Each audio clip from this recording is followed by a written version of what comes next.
Well, good evening, everyone, and welcome to the Brian Crombie Radio Hour on Saga 960.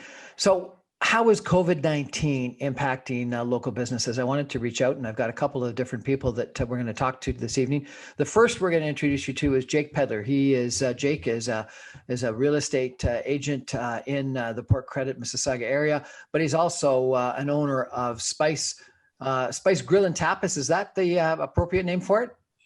Spice Lounge and Tapas. We've been open there for 13 years. And I've enjoyed your establishment on more than a few occasions. Excellent. Probably shouldn't admit that to you, but it's been a great place, and I think you did a great job with a huge patio out back. And also I've been to a couple of concerts, I guess, in a room that you've got upstairs. Yeah. So you're right there on Lakeshore, on the north side, and I think business has probably been pretty good in the past, but tell us what's happened during COVID-19. Well, just a big snapshot of all the businesses. I'm the chair of the BIA as well. And we've got we got 477 businesses under our umbrella there. And, the role of the BIA is mostly beautification, security, and bring an atmosphere so it drives some business to the businesses. But lately, we've had to kind of shift focus the last 6 months and do a lot more advocating, because right now our businesses are in a dire situation. Twofold. Number one is the severe restrictions on the establishments, the bars, restaurants, and gyms, without any supporting stats that will relay that they're the problem. In fact, only 3% of cases are coming from bars, restaurants. And all the bars and restaurants in Port Credit and gyms spent lots of money formulating a plan and getting new procedures to operate in a safe manner. So this latest shutdown without any kind of financial assistance is a double whammy for the businesses. So a lot of them are in dire need right now. They're on life. 3%. The 3% statistic, what's that from? Is that a Canadian statistic or a Port Credit statistic or what? Well, it's statistics that was given by the province. And most of the cases do come from industrial workplaces. They come from schools. They come from the large grocery chains. And the businesses and the gyms are kind of, we feel, being a bit punished, but the case numbers don't reflect, because the vast majority in Port Credit of the businesses are acting responsibly. They have got the procedures in place, and they've kept their social distancing. And with these restrictions of closing early, what happens, a lot of patrons leave to go to parties where there's no restrictions. They go to households where there's no restrictions. So it's actually safer at the bars and restaurants than people having gatherings at their own homes. I understand the BI has had a couple of meetings with some government officials. If only 3% of the infections are coming from bars and restaurants, and most are coming from schools and grocery stores that are still open, or workplaces that are still open, why are you forced to close? Well, that's the million-dollar question, as they say. Not only are they being forced to close, but there's no immediate funding. A lot of the businesses were in a better financial position during the first lockdown, but this second kind of let's face it, it's pretty well a lockdown when you're only allowed to have 10 people inside your establishment. It's not worth opening the doors. We've been graced with some great weather this week, but just the small amount of revenue that's coming in is not helping the businesses, and the lack of support from the governments is not helping in any way, shape, or form. And so, if the government takes your land for a road or a building or something or other, it's called expropriation, and they have to pay you fair value. Government has taken your businesses away for a public health emergency. Why aren't you compensated? Well, they keep saying something's coming down the pipeline, but already there's been 2 months of these severe restrictions. They've gotten even worse. Rent was paid on October, rent was paid on November, and there's pretty well no revenue coming into a lot of these businesses. I don't think there'll be a program in for December. So when I say dire, I'm not exaggerating. a lot of the business owners are basically borrowing, getting second mortgages, and really trying to fight to keep their establishments open, as well as it pains a lot of them to have to let go of their staff. And it's just a not a good situation with the businesses in Port Credit right now. And so we came up with a program we're doing. It's called Businesses Are People, and it's a promo that we are implementing to raise awareness and to advocate the levels of government to roll up their sleeves and get some assistance down here if they're going to close us down. And what kind of assistance are you looking for? Oh, definitely the wage subsidy program, which is null and void now. Their rent relief, which is so important, especially taking it out of the landlord's hands to implement and giving the power of the tenant to be able to claim get the subsidy, because a lot of the landlords. Which is a change that's recently made. Is that not correct? Well, it hasn't been given yet and it hasn't been passed yet. But the last program was in the hands of the landlord to provide the funding and do the paperwork to get the funding, where the landlord would incur 25%, the province 25%, the feds 25%, and the tenant 25%. It sounds great on paper. Sounds like, okay, we're all in this together. Everyone's kicking in.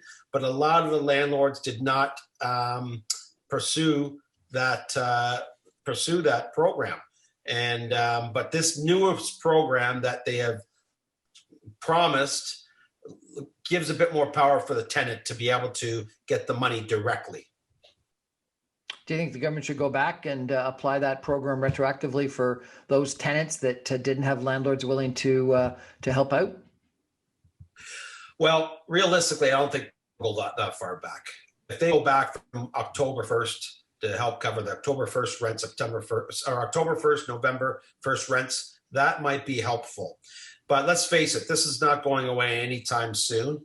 And the levels of government have to think ahead the next 6 months to the next year. And just because places are going to be able to be open, it's going to be a long road for those revenues to start coming in where they're going to be able to cover the rent even. Now, if you were able to open, are people willing to come out, or are they fearful and not interested in taking the risk of getting infected? Well, Brian, I was down in the village on the weekend, where it was a sunny weekend, and it was packed. People were down in the Port Credit area all over wanting to be out. And I'm not nobody's saying that that this is not a serious issue. What we're saying is the stats didn't support the closure. All kinds of people still want to come out. The bars and restaurants and gyms do have systems implemented to do this safely. And we feel that, yes, if things were loosened up a bit in regards to the numbers of people allowed in the establishments, we definitely know we can do it safely. The employees, are they at risk, or most of them applying for CERB and taken care of okay? Well, the employees with a lot of the business owners down here are like family. So that's when talking to a lot of the other board members on the board and the restaurant owners and gym owners, that's one of the main things that breaks their heart, is letting staff go. When they have recalled staff, it's of course voluntary. A lot of the staff do want to come back to work.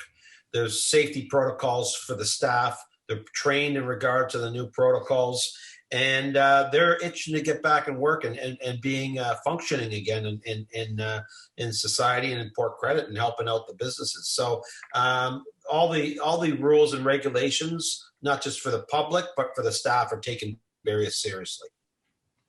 Tell me about some of the measures you took over the course of the summer. Did you like the idea that the government made available the parking lane for people to extend their patios? You put in a big patio out back. I know that one of your competitors or peers across the street put in a big almost beer garden in the back of their establishment. Were these measures good measures, and did restaurants, bars do okay over the course of the summer? Yeah, so great question, Brian. Main partners at Spice, Ryan and Andy, they spent a week, 8 days putting the patio together in the back. So they were able to build it with COVID in mind. So we basically went from a 46 capacity inside to 86 outside. Thank God the weather gods were on our side for the whole village, because as a lot of people came down, the outdoor atmosphere was fantastic. It was almost European-like, with tables on the sidewalks, against the walls, with the business owners having to be, as they are, entrepreneurs, thinking outside of the box. And so it was almost like a European New York City, a vibe of people being outside, enjoying the little patios, the large patios. Yes, you mentioned Shore across the street. They did a great job in the back. You know what? How we look at it down here, all the restaurateurs, we are competitors, but we all, we're on a group chat together. We look after each other. We help each other out. When we were doing the patio, Maureen from Shore gave us a heads up about able to get some cheap patio furniture, some picnic tables. We kind of, if someone's unruly and we have to take them out of the establishment, we'll let the other bars know that someone's coming down their way. So we all kind of work together, even though we are competitors. So the outdoor season this last year, we're really hoping the city, they are talking about expanding it. We really need that program expanded, not just in the colder months, but through next year as well in 2021. Are you going to put a big tent up on your back patio? We're thinking of it. We're just seeing the economics of that. I know the Port House just did that. They look beautiful. They've got nice tents there. I saw Tommy Donnelly from the Brogue today, and they are on the fence of well as doing something. So, it's great because we had a bit of a nice week this week, but, we all know come next few weeks when it's miserable outside, it doesn't matter how many precautions or things that you do, it still could be pretty uncomfortable for patrons. So it's kind of a wait and see attitude right now. As well as the problem, Brian, is the 9 o'clock curfew of cutoff for serving alcohol. And does that make any sense? It makes no sense because, as I stated before, we're seeing a lot of patrons leave and they're going to unsanctioned house parties, or they're going to other places where it's a bit more underground and there's no precautions in place. So the time frame is absolutely ridiculous. My kids only go out at 9. I can't imagine them coming back at 9. True, and it just doesn't make financial sense, especially down in Port Credit. We do have a dinner crowd with an older crowd. It cycles out, and then a younger crowd comes in later on in the evenings.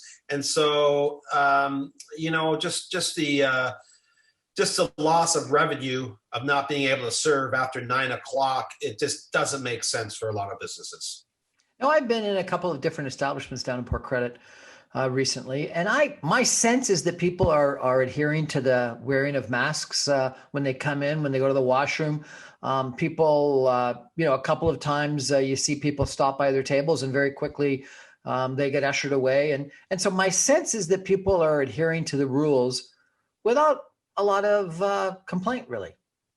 Yeah, and they are, and we've all taken it serious. And I can, it's not going to be 100% perfect, but it's more of an education purpose at the beginning, because a lot of things change weekly or daily, and this is all new to us as well. So a lot of the restaurants, bars, and gyms, and retailers, they've had to think outside of the box. They've had to change in a day's notice. This last shutdown was a kick in the gut, because literally all the bars and restaurants got ready to open for the weekend finally.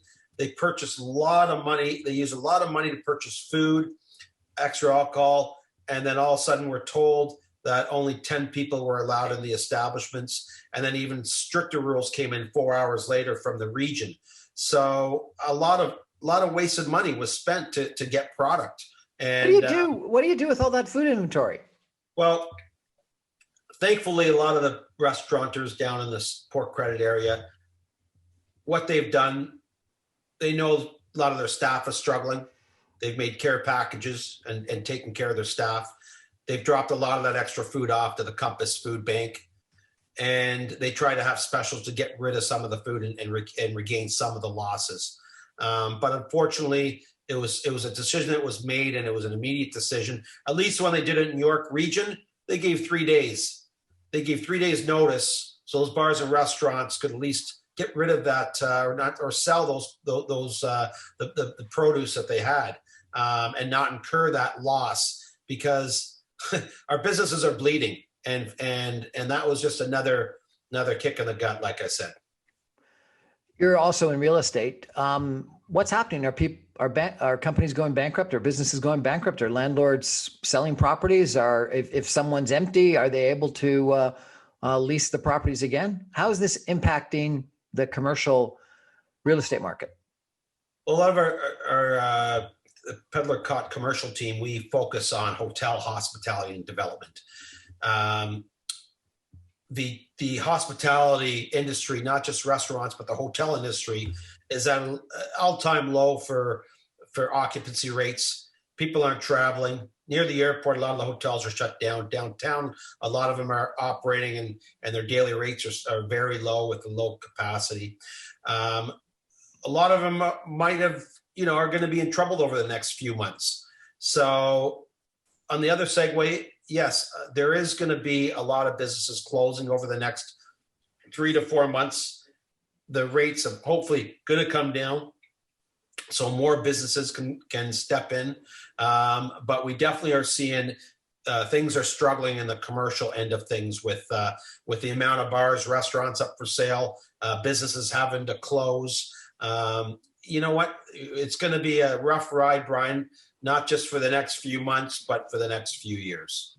And I think you said you had 400 businesses as part of the Port Credit BIA? 477, but we're probably down to 450 right now. And I would imagine this is the time where it's make or break for a lot over the next few months. So they're trying to hang in there, a lot of the businesses, but just realistically, they just can't keep bleeding. So bottom line, you think that government's got to come in and help. They've got to compensate you and help you survive through this pandemic time period. You don't think it's justified that you have to close, and 10 people is very extreme, given that there's only 3% of all the infections that come from the bars and restaurants. And you think the money that was given by the government to help out establishments should have gone to the tenants rather than to the landlords, because not enough of the landlords took the opportunity to take advantage of the 50% of the money that could come from the federal and provincial governments to pay for rent during the COVID time period over the course of the last couple of months. Yeah, bingo. If you look at the big picture, you have a government entity shutting down a business, and then that government entity is not helping out financially to where it should be. So on top of that, to be able to dispute that, you can't hold a rally to speak out against it. So it's stifling free speech in a certain way as well. So if you're going to shut us down, if you're going to put these huge restrictions on these businesses, then you've got to come up with some funding immediately. Operating with 10 people inside, it's not worth opening the doors. Some businesses are going to try it because they can have a patio, but a few people inside. But at the end of the day, it just does not make economic sense given food costs, labor costs, rent costs, the small things that people don't realize add up, the napkins, knives, forks, salt, pepper, heat, hydro, lemons, limes. I can go on and on. 10 people does not cover those expenses. Well, Jake Pedlar, thank you so much for joining us tonight on my show. I appreciate you bringing us the concerns of the Port Credit BIA and the businesses that are part of your organization.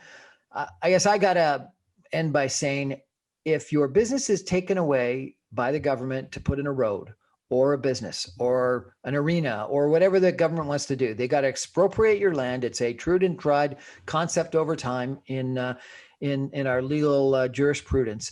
Expropriation has to be at fair market value. And I think what's effectively happened is the government have restricted people from running their business, which is expropriation. It may not be forever, but it's certainly for a time period. And they need to compensate because it's government that's done it. Maybe because of a public health emergency, but they should have had that planned out and figured out and not needed to do what they've done to Jake Pedlar, to Spice Tapas Grill and Bar, or whatever it's called, to all the rest of the restaurants down there. And I think it's a shame of what's going to happen, because I think that our main streets are going to be regrettably not littered, but scattered with bankruptcy notices and for lease signs. And I think that is a huge shame, and government's got to step up. Jake Pedlar, thank you so much for joining us. Thank you kindly.